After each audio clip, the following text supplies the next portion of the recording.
Hello बच्चों, स्वागत है आप लोगों का। तो आज हम लोग कवक जगत का लेक्चर नंबर 2 देखेंगे। इससे पहले हम लोगों ने कवक जगत का इंट्रोडक्शन पढ़ लिया था। आज हम लोग कवक जगत के अंदर जो जो वर्ग आते हैं उनके बारे में डिस्कस करेंगे।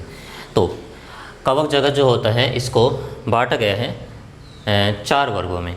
फाइकोमाइसिटीज, दूसरा होता है एस्कोमाइसिटीज, तीसरा होता है बेसिडियोमाइसिटीज और चौथा होता है ड्यूटेरोमाइसिटीज। अब इनका ये जो वर्गीकरण है आखिर वो किस आधार पे किया गया है? तो एनसीईआरटी में इसके 3 आधार दिए हुए हैं। वो क्या क्या आधार हैं?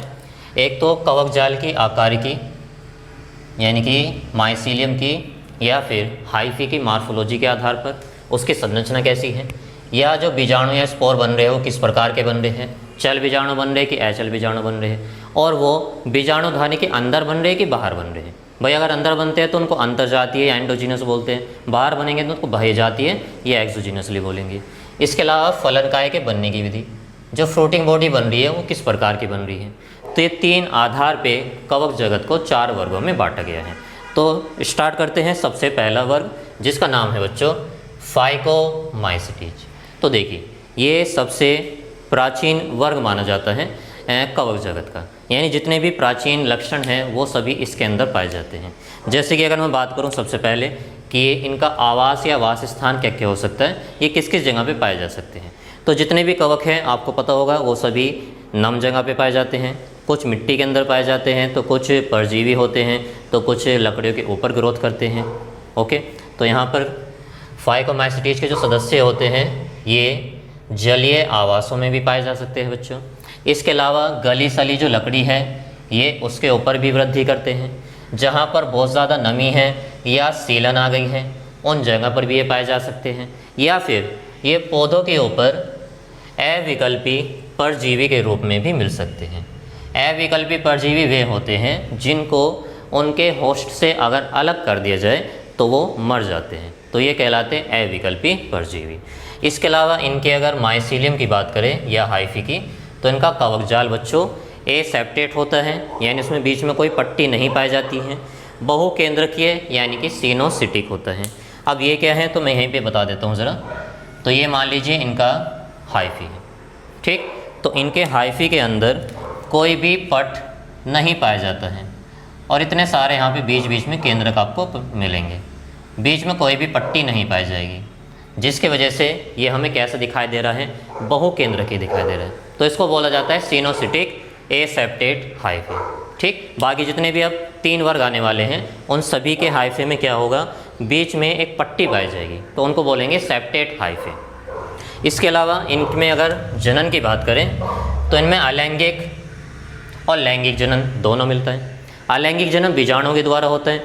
बीजाणु 2 प्रकार के हो सकते हैं, या तो चल बीजाणु जिनके ऊपर फ्लैजेला पाया जाता है जो कि स्विम कर सकते हैं, ये पाए जाते हैं जलीय आवासों में रहने वाले कवक के अंदर, या फिर ये हो सकते हैं अचल बीजाणु जिनके ऊपर कोई भी फ्लैजेला नहीं पाया जाएगा, तो उनको बोला जाता है अचल बीजाणु या एपिलेनोस्पोर, ठीक है। जो जलीय प्रजातियां होती हैं उनमें जो बीजाणु बनेंगे वो तैरने में हेल्प करने वाले होने चाहिए, तो उसके लिए उनमें फ्लैजेला मिलना ज़रूरी है।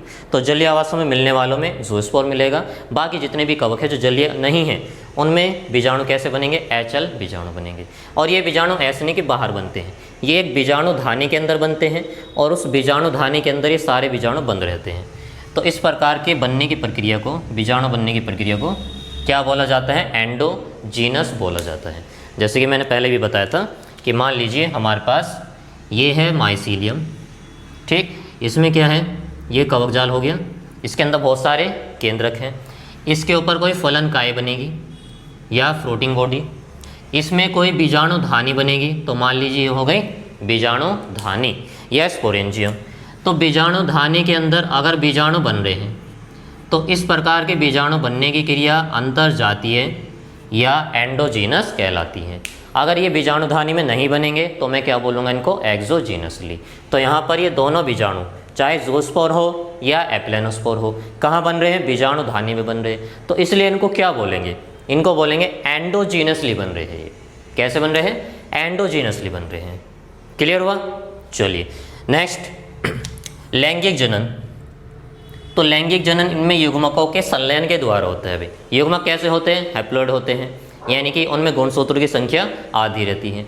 युग्मकों का संलयन होगा तो उससे क्या बनता है, जाइगोट बनता है, जो कि बच्चों कैसा होगा, 2n होगा। जाइगोट हमेशा कैसा होता है, 2n होता है। अब ये जाइगोट क्या करता है, अपने चारों तरफ एक मोटी सी भित्ति बना लेता है, तो उस मोटी सी भित्ति युक्त जाइगोट या युग्मनज को क्या बोला जाता है, जाइगोस्पोर बोला जाता है। और ये भी 2n होता है, क्योंकि अभी तक इसमें अर्धसूत्री विभाजन नहीं हुआ है। उसके बाद ये जाइगोस्पोर, इसके अंदर क्या होता है बच्चों, अर्धसूत्री विभाजन या मियोसिस। और मियोसिस होने से बहुत सारे अगुणित बीजाणु बनते हैं, जो आगे जर्मिनेट करके या अंकुरित होकर फिर से नया माइसीलियम या कवक जाल बना देते हैं। तो ये इनका लैंगिक जनन है। युग्मक होंगे, युग्मकों का संलयन होगा, उससे जाइगोट बनेगा, जाइगोट के चारों तरफ एक मोटी सी भित्ति बनेगी, उसको बोला जाएगा जाइगोस्पोर। फिर उसी के अंदर मियोसिस या अर्धसूत्री विभाजन होगा, जिससे अगुणित बीजाणु बनेंगे। वे बीजाणु जर्मिनेट करके या अंकुरित होकर फिर से नया कवक जाल बना देंगे। ठीक है, तो यहाँ पर ये जो युग्मक बन रहे हैं ये 3 प्रकार के हो सकते हैं बच्चों। अब यहाँ पे ये इम्पोर्टेंट है, क्योंकि यही चीज़ तीनों हमें फिर से शैवाल वाले टॉपिक के अंदर पढ़नी है। तो युग्मक 3 प्रकार के हो सकते हैं। पहला समयुग्मकी, सम माने समान। तो अगर 2 युग्मक हैं, दोनों की बाह्य शारीरिकी या बाह्य संरचना बिल्कुल एक जैसी है, यानी बाहर से देखकर आप ना बता सको कि कौन नर है कौन मादा है, तो इस प्रकार के युग्मकों को क्या बोलते हैं, समयुग्मकी बोलते हैं। जैसे यहाँ पर या तो दोनों अचलनशील होंगे, सेम साइज़ के होंगे, या दोनों चलनशील होंगे और सेम साइज़ के होंगे, तब उसको क्या बोलेंगे, समयुग्मकी। दूसरा होता है असमयुग्मकी। इसमें क्या होगा, एक छोटा युग्मक होगा और एक बड़ा युग्मक होगा। इसी प्रकार से यहाँ भी एक छोटा युग्मक और एक बड़ा युग्मक। फिर से या तो ये दोनों अचलनशील हो सकते हैं या फिर ये दोनों चलनशील हो सकते हैं। तो इसमें और इसमें डिफरेंस क्या होगा, यहाँ पर जो दोनों युग्मक बन रहे हैं उनकी बाह्य संरचना, उनका आकार बिल्कुल एक जैसा है, लेकिन यहाँ पर एक छोटा युग्मक बन रहा है, एक बड़ा युग्मक बन रहा है। हाँ, ये बात अलग है कि यहाँ पर या तो दोनों अचलनशील होंगे या दोनों चलनशील होंगे। ठीक है, फिर तीसरा आता है विषम युग्मकी, जिसमें एक छोटा युग्मक बनता है जिसमें फ्लैजिला पाए जाते हैं जो कि चलनशील होता है, और दूसरा बड़ा युग्मक बनता है जिसमें फ्लैजिला नहीं पाया जाता, तो वो अचलनशील होता है। इस प्रकार का जनन मनुष्य में भी पाया जाता है। तो मनुष्य में कैसा होता है, शुक्राणु होते हैं जिसमें फ्लैजिला पाया जाता है, तो वो गति कर सकता है, चलनशील होता है, छोटा होता है आकार में। और स्त्री का जो युग्मक होता है, मादा युग्मक जिसको अंडाणु बोलते हैं, वो साइज़ में बड़ा होता है, अचलनशील होता है। इस प्रकार के युग्मकों को क्या बोलते हैं, विषम युग्मकी, या इस प्रकार का जनन क्या कहलाता है, विषम युग्मकी कहलाता है। तो अब जरा इनके हम एग्जाम्पल की बात कर लेते हैं। तो एग्ज़ाम्पल यहीं पर मैं जगह बना देता हूँ, तो यहीं पर आप एग्ज़ाम्पल को भी नोट कर सकते हैं। वैसे मैंने इनकी एक ट्रिक भी बना रखी है, उसकी वीडियो भी मैंने अपलोड की हुई है, चाहे तो आप उनको भी जाकर देख सकते हो। शॉर्ट्स में काफ़ी सारे मैंने ट्रिक्स वाली वीडियोस डाल रखी है, तो वहाँ से आपको अलग अलग एग्जांपल्स याद करने में थोड़ी सी आसानी हो जाएगी। तो इस वर्ग के अंदर ज़्यादा एग्जांपल नहीं है, सिर्फ 3 एग्जांपल है, और वो भी बहुत जल्दी आपके याद हो जाएंगे। तो अभी मैं याद कराता हूँ ज़रा, देखिए इनके एग्जाम्पल की ट्रिक ये रहनी है बच्चों, प्रभु राम, जय श्री राम, प्रभु राम। ओके, यहाँ पे पी का मीन्स होता है फाइकोमाइसिटीज। पी का मतलब पूछा जाए प्रभु तो फाइकोमाइसिटीज। इसके अलावा आर का मतलब होता है राइजोपस, राइजोपस। इसको रोटी वाली फफूंद भी बोला जाता है, तो इंग्लिश में इसको बोला जाता है बच्चों ब्रेड मोल्ड, रोटी वाली फफूंद, ब्रेड मोल्ड। ए का मतलब होता है एल्ब्यूगो, एल्ब्यूगो। और ये सरसों के ऊपर परजीवी होते हैं। ये क्या होता है, सरसों पर परजीवी के रूप में पाया जाता है, सरसों पर परजीवी। और तीसरा एग्जाम्पल एम मतलब म्यूकर, एम मतलब म्यूकर। तो 3 एग्जाम्पल है जो आपको लर्न करने हैं। चलिए इसको नोट कीजिए, फिर मैं अगला वर्क करेंगे हम लोग एस्पोमाइसिटीज। नेक्स्ट वर्क हमें पढ़ना है जिसका नाम है एस्पोमाइसिटीज, या इनको स्टेप फंजाई या हेड वाले फंजाई भी कहते हैं। वो इसलिए बोलते हैं क्योंकि इनके अंदर एक एस का संरचना बनती है जो कि थैले नुमा होती है और उसके अंदर बहुत सारे एस को बीजाणु होते हैं, तो इसलिए इसको थैले वाले पंचायत बोला जाता है। इनके लक्षणों की बात करें तो इसके अंदर एकमात्र एक कोशिकीय कवक आता है जिसका नाम है ईस्ट या फिर सैकेरोमाइसीट, जिसको हम लोग शराब बनाने में या फिर बेकरी के अंदर केक वगैरह बनाने में, बिस्किट बनाने में यूज करते हैं हम लोग। ओके, तो ये एक कोशिकीय हो सकते हैं। एक कोशिकीय कवक कौन है? ईस्ट या सैकेरोमाइसीट। इसके अलावा सभी कैसे होंगे? बहुकोशिकीय और तंतुवत होंगे। एग्जाम्पल जैसे कि पेनिसिलियम, जिससे कि पेनिसिलिन एंटीबायोटिक्स प्राप्त होती है। नेक्स्ट है, इनमें पोषण किस प्रकार का है? तो ये मृतोपजीवी हो सकते हैं, मरी हुई या सड़ी हुई चीजों से अपना भोजन लेने वाले। ये अपघटक होते हैं, चीजों का अपघटन करने वाले। ये परजीवी हो सकते हैं, दूसरों को बीमार करने वाले।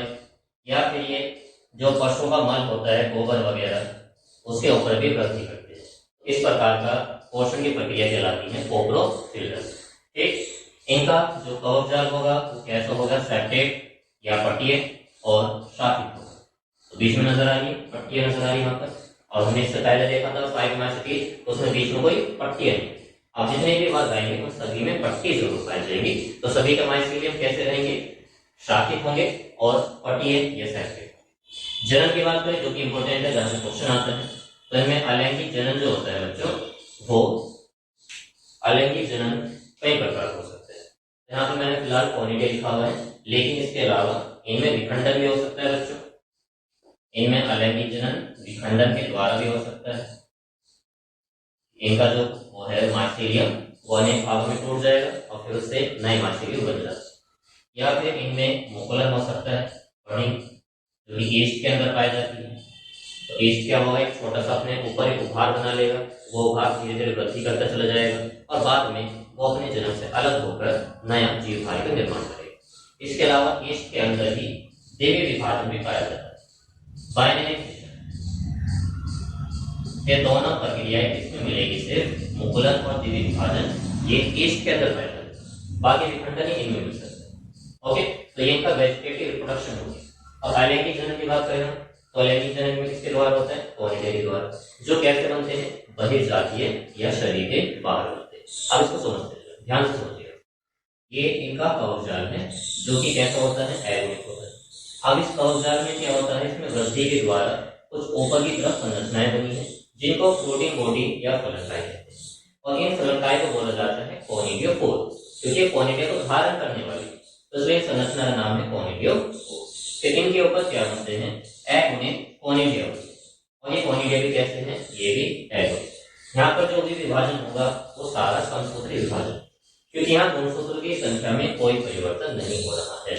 तो कोनिडियोफोर एक फलनकाय है जिस पर एगोनिक बीजाणु कोनिडिया लगते हैं। अब ये कोनिडिया खुद ही सोचिए, ये बाहर लग रहे हैं, ना कि किसी बीजाणु धानी के अंदर लग रहे हैं। तो इस प्रकार के बीजाणु बनने की प्रक्रिया को क्या बोलेंगे? बहिर्जातीय या एक्सोजीनस। अब ये जो कोनिडिया बने हैं बाद में यहाँ से झड़कर अलग हो जाएंगे और फिर ये कोनिडिया अंकुरित होकर नए कवक जाल का निर्माण करते हैं। तो इस प्रकार से इनके अंदर अलैंगिक जनन पाया जाता है। तो आप इसको नोट कीजिए, फिर हम लोग लैंगिक जनन के बारे में पढ़ेंगे। बच्चों इनमें लैंगिक जनन के बारे में पढ़ते हैं। तो एस्कोमाइसीट के जो सदस्य होते हैं, इनमें जो लैंगिक बीजाणु होते हैं उनका नाम होता है एस्को बीजाणु। ये कैसे बीजाणु है? लैंगिक बीजाणु। लैंगिक बीजाणु वे होते हैं जो कि किसी फलनकाय में अर्धसूत्री विभाजन के द्वारा बनते हैं, तो उनको लैंगिक बीजाणु बोलते हैं। और जो समसूत्री विभाजन से बनते हैं वो अलैंगिक बीजाणु कहलाते हैं। तो यहाँ पर मैंने एक डायग्राम बनाया है, इसको जरा ध्यान से समझिएगा, आप जितने भी कंफ्यूजन हो सारे क्लियर हो जाएंगे। तो एस्को बीजाणु बनते किस प्रकार? मान लीजिए एक कवक जाल है, किसी एक बन जाएगा, ये दूसरा कवक जाल है, किसी दूसरे बन जाएगा। तो मैंने क्लियर अलग अलग कलर देखा है, ब्लैक वाला किसी एक बन जाएगा है और ये दूसरा वाला किसी और बन जाएगा। अलग अलग स्ट्रेन के बन जाएंगे, इनसे युग्मक बनेगा। तो यहाँ पर एक ब्लैक युग्मक दिखाया मैंने और एक रेड कलर का युग्मक। युग्मक हमेशा कैसे होते हैं? एगोनिक होते हैं। अब युग्मकों में क्या होगा? इनके जीव द्रव्य का संलयन होगा, तो जीव द्रव्य संलयन को बोला जाता है प्लाज्मोग्रेविन। अभी केंद्रकों का संलयन नहीं होगा, तो दोनों के केंद्र अभी भी अलग अलग है, एक रेड वाला केंद्र है और एक ब्लैक वाला। तो हम लोग बोलते हैं संरचना को डाइकैरियोन, जो कि केवल दो ही वर्गों में पाई जाती है, एक तो एस्कोमाइसिटीज में डाइकैरियोन उसका फिल किए और एक बेसियोमाइसिटीज होती है। इसमें क्या होता है, दोनों जो केंद्रक होते हैं उनका संलयन नहीं होता है, लेकिन उनके जीव द्रव्य का संलयन हो जाता है। तो डाइकैरियन जो अवस्था बनी है इसमें थोड़ी देर के बाद इनके केंद्रक का भी संलयन हो जाएगा। केंद्रक संलयन को बोला जाता है कैरियोगेमी। कैरियोगेमी होने से क्या होगा, N प्लस N मिलकर एक जाइगोट बनाएंगे या ह्यूमनस, जो कि 2N संरचना होगी। अब यहाँ पर जितने भी विभाजन आएंगे वो ज्यादातर कैसे रहेंगे, समसूत्री। तो इसमें समसूत्री विभाजन होने से क्या बनेगा, द्विगुणित कवकजाल। देखिए कवकजाल ज्यादातर कवकजाल कैसा होता है, एगमेंट होता है, लेकिन वो कवकजाल जो कि जाइगोट में समसूत्री विभाजन से बन रहा है वो कैसा रहेगा, कवकजाल द्विगुणित होगा। अब इस कवकजाल पर जो फलनकाय बनेगी वो भी कैसी होगी, द्विगुणित होगी। अब इस फलनकाय के ऊपर तो थैलीनुमा संरचनाएं बनती है जिसको एस्कस बोला जाता है, और ये एस्कस जिस फलनकाय पर बन रहे हैं उस फलनकाय को एस्कोकार बोला जाता है। और ये दोनों ही कैसे होंगे, द्विगुणित होंगे। क्यों होंगे, क्योंकि ये द्विगुणित कवकजाल के ऊपर बन रहे हैं और समसूत्री विभाजन के द्वारा बन रहे हैं। तो यहाँ पर जाइगोट भी द्विगुणित, कवकजाल भी द्विगुणित, जो फलनकाय बन रहा है एस्कोकार वो भी द्विगुणित, इसके ऊपर जो थैलीनुमा संरचना है एस्कस ये भी द्विगुणित होती है। अब इस द्विगुणित एस्कस के अंदर जो विभाजन होगा उसको बोलते हैं मियोसिस या अर्धसूत्री विभाजन, जिससे क्या होगा, इसके अंदर ये ब्लैक कलर के बीजाणु बन जाएंगे। अब क्योंकि अर्धसूत्री विभाजन से बन रहे हैं तो ये जो बीजाणु बनेंगे कैसे होंगे, एगोनिक। इन बीजाणु को क्या बोला जाएगा, एस्कोस्पोर बोला जाएगा। तो ये एस्कोस्पोर किस संरचना के अंदर बन रहे हैं, एस्कस के अंदर बन रहे हैं। तो एस्कस के अंदर बन रहे हैं तो इस प्रकार के बीजाणु बनने की क्रिया क्या कहलाती है, अंतरजातीय क्रिया या एंडोजीनसली। तो एस्को बीजाणु कैसे बनते हैं, एंडोजीनसली बनते हैं। अब ये यहाँ से मुक्त होकर ये बीजाणु अंकुरित होंगे और अंकुरित होकर फिर से नए कवकजाल का निर्माण करेंगे। तो मेरे ख्याल में इस डायग्राम से आपको क्लियर हो गया होगा कि इनके अंदर लैंगिक जनन किस प्रकार का होगा। तो आप इसको नोट कीजिए, फिर हम इसके सभी एग्जाम्पल्स को कवर करने की कोशिश करते हैं। तो इनके एग्जाम्पल की बात करते हैं। इनके एग्जाम्पल का निमोनिक रहना है ए, प्यारी, मोटू, नैन्सी। यहाँ पे ए की मीन्स है, एक मतलब एस्कोमाइसिटीज जो कि इनके वर्ग का नाम है और इसमें सारे नाम करा जाते हैं। प्यारी मतलब पेनिसिलियम, एंटीबायोटिक होती है जिसको पेनिसिलियम बोला जाता है। इसके अलावा मो का मतलब मोरल्स और टी मतलब ट्रफल्स, ये खाने योग्य होते हैं तो इनको डेलिकेसीज या स्वादिष्ट बोला जाता है। एन मतलब होता है न्यूरोस्पोरा, इसको जेनेटिक्स में और जो बायोकेमिकल वर्क होते हैं, एक्सपेरिमेंट होते हैं वो ज्यादातर इसी में परफॉर्म किए जाते हैं। तो इसको बोला जाता है Drosophila of plant kingdom, plant kingdom का ड्रोसोफिला। ए मींस एस्परजिलस, सी मींस क्लेमिसेप्स और वाई मींस ईस्ट या फिर सैक्रोमाइसिस जो कि बेकिंग के अंदर यूज किया जाता है। तो ये था एस्कोमाइसिस। इसके बाद हम लोग बेसियोमाइसिस को कवर करेंगे। बच्चों अगला वर्ग देखेंगे हम लोग बेसिडियोमाइसिटीज। तो बेसिडियोमाइसिटीज को कॉमनली बोलते हैं मशरूम, या फिर इनको ब्रैगिड फंजाई भी बोलते हैं, या फिर इनका एक नाम होता है पफ बोल। तो ये जो पेड़ होते हैं तो पेड़ के जो नीचे की तरफ का जो तना होता है उसके ऊपर एक ब्रैकेट सा बना लेते हैं, इस तरह से पाए जाते हैं। इसके अलावा ये मिट्टी के अंदर पाए जाते हैं, ये लट्ठों के ऊपर वृद्धि कर सकते हैं, वृक्षों के तने पे मिल सकते हैं ये, या पादपों में परजीवी की तरह भी ये पाए जा सकते हैं। और पादपों में दो प्रकार के रोग फैलाते हैं ये, एक को रस्ट बोला जाता है और दूसरे को स्मट बोला जाता है। इनमें जो कवकजाल होगा वो पहले वाले की जैसी होगा, शाखित और पटीय यानी ब्रांच्ड और सेप्टेट। इसके अलावा इनमें अलैंगिक बीजाणु नहीं पाए जाते हैं, ये ध्यान रखना है। इनमें अलैंगिक बीजाणु नहीं मिलते हैं, सिर्फ कायिक जनन होता है और वो भी विखंडन के द्वारा होता है। इसके अलावा इनमें लैंगिक अंग नहीं पाए जाते, यानी एस्कोगोनियम, एंथ्रीडियम ये सब संरचनाएं नहीं पाई जाती, पर फिर भी इनमें लैंगिक जनन होता है। वो कैसे होता है, लैंगिक जनन के टाइम पर इनमें दो अलग अलग स्ट्रेन के जो हाइफी होते हैं, सोमेटिक हाइफी, वो एक दूसरे के पास में आते हैं, जैसे एक ब्लैक वाला और एक ही रेड वाला है। इनके जीव द्रव्य का पहले संलयन होगा लेकिन केंद्रकों का संलयन नहीं हो पाएगा, तो दोनों हाइफी आपस में फ्यूज़ करके, तो इनके हर एक सेल के अंदर दो केंद्रक पाए जा रहे हैं जिनका संलयन नहीं हुआ है। तो इस प्रकार के हाइफी को क्या बोलेंगे, डाइकैरियोटिक हाइफी, क्योंकि यहाँ पे डिलेड कैरियोगेमी होती है। कैरियोगेमी होगी लेकिन काफ़ी बाद में होगी। उसके बाद में इस डाइकैरियोटिक हाइफे से क्या बनेगा, डाइकैरियोटिक कवकजाल या माइसीलियम बनता है। फिर ये कवकजाल के अंदर हमें क्या देखने को मिलेगी, फलनकाय। तो ये फलनकाय भी कैसी होगी, डाइकैरियोटिक होगी। इस फलनकाय के ऊपर ये जो संरचना लगी हुई है ऊपर, इसको बोला जाता है बेसिडियम, जो कि कैसी होती है, डाइकैरियोटिक, यानी N+N। और इस फलनकाय को क्या बोलते हैं, बेसिडियोकार्प। तो बेसिडियोकार्प के ऊपर बेसिडियम संरचना लगी होगी। इस बेसिडियम संरचना के अंदर ही केंद्रकों का भी संलयन होगा, फिर उसमें अर्धसूत्री विभाजन भी हो जाएगा, जिसके द्वारा अगुणित बीजाणु बनते हैं। और ये बीजाणु बाहर की तरफ बनते हैं, यानी कि बहिर्जात या एक्सोजीनसली होते हैं। फिर ये यहाँ से अलग होकर ये बीजाणु अंकुरित होकर नया हाइफी बना देंगे। इन बीजाणुओं को क्या बोलते हैं, बेसिडियोस्पोर। ये किस संरचना के द्वारा बनते हैं, बेसिडियम के द्वारा बनते हैं। और जो बेसिडियम वो किस फलनकाय पर लगी होती हैं, बेसिडियोकार्प पर लगी होती हैं। तो इस प्रकार से इनके अंदर लैंगिक जनन की प्रक्रिया होती है। तो इसको नोट कीजिए, फिर हम लोग इनके उदाहरण के बारे में डिस्कस करेंगे। इनमें ज़्यादा कोई उदाहरण नहीं है, तो 2 या 3 उदाहरण होंगे, उनको पढ़ेंगे हम लोग।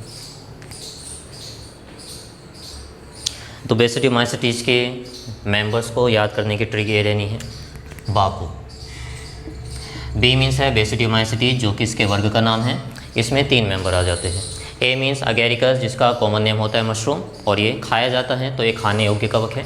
पी मतलब पक्सीनिया, जो कि गेहूं के ऊपर एक बीमारी फैलाता है, तो इसको बोला जाता है रस्ट फंजाई। इसके अलावा अस्टिलेगो, ये भी बीमारी फैलाता है, इसको बोला जाता है स्मट फंजाई। अब कैसे याद करेंगे कौन रस्ट है और कौन स्मट है, तो देखिए ज़रा। यहाँ पर स्मट में पहला लेटर एस आ रहा है, और अस्टिलेगो के अंदर दूसरा लेटर जो है वो एस है, तो आप यहाँ से याद कर सकते हो एस, और यहाँ पे भी एस आ रहा है। इसके अलावा पक्सीने में देखिए, यहाँ पे एस जो है वो मैच नहीं करता है, तो पक्सीनिया जो है इसमें PR ऐसा ध्यान रख लीजिएगा, PR या फिर RP। Puccinia, rust fungus, Ustilago, smut fungi. तो ये था बेसिडियोमाइसिटीज। इसके बाद हम लोग करेंगे ड्यूटेरोमाइसिटीज। तो बच्चों अगला वर्ग करेंगे, ये लास्ट वर्ग है जगत कवक के अंदर, ड्यूटेरोमाइसिटीज। तो ड्यूटेरोमाइसिटीज को एक नाम और देते हैं, इनको फंजाई इम्परफेक्टाई या एपोन कवक भी कहते हैं। वो इसलिए बोलते हैं क्योंकि जितने भी कवक हमको ज्ञात है, उनमें से केवल एकमात्र ये ऐसा वर्ग है जिसमें सभी कवक के अंदर अभी तक कोई सेक्सुअल रिप्रोडक्शन या लैंगिक जनन डिस्कवरी नहीं हुआ है।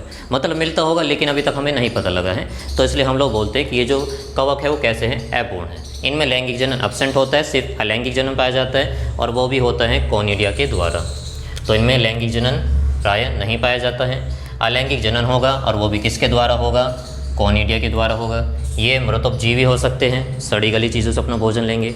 अब घटक का कार्य कर सकते हैं, पौधों को बीमार कर सकते हैं, तो परजीवी हो सकते हैं, मनुष्य में भी बीमारी फैला सकते हैं ये।